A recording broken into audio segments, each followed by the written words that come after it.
Yeah, so conference started last Wednesday against Eastern, went to Portales, got a 2-0 victory, 2-0 if people want to use that terminology, but I thought they played fairly well. You know, when people look at the stat sheets, we're going to get outshot. But then you got to look at the shots. Um, they're really sometimes are dangerous and sometimes they're really not. And I think only Eastern, I can only remember that they had really one good dangerous opportunity to shoot on goal, and our goalkeeper Heelan made a brilliant save in picking it out of the corner, and then that pretty much we got our first goal in the first half with Avery off a throw when she turned around, took a shot, went underneath the goalkeeper, and then Emily McGuire. She hasn't got any minutes all season, and we decided to give her a start.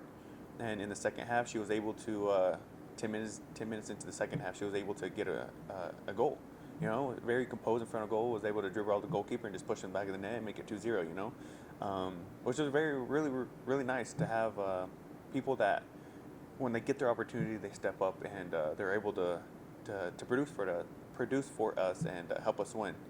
So we went off a 1-0, good way to start conference, and then we bring home St. Mary's here.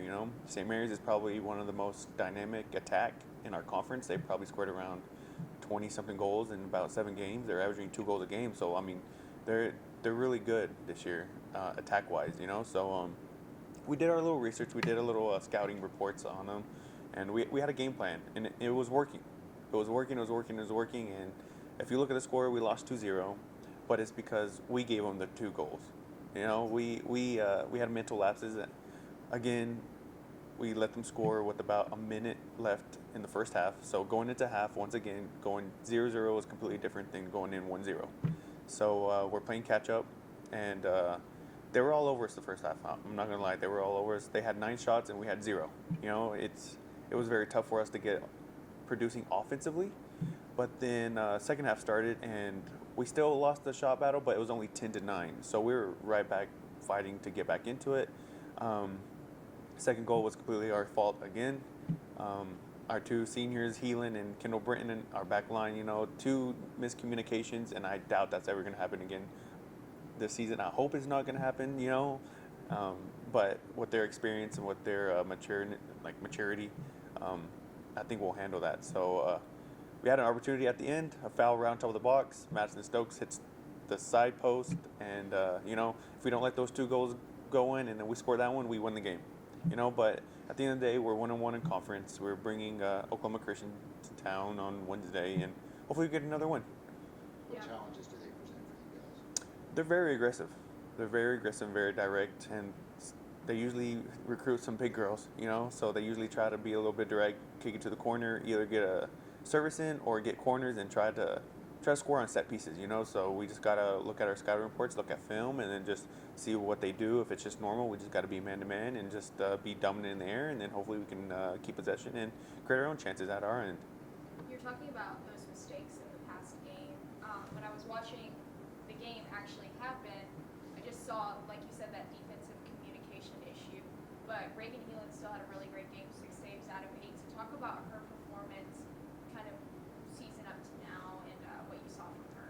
Yeah, Heelan's pretty much one of our captains, but she's been here for 5 years. We call her the grandma of the team right now. Since she's been here for a while.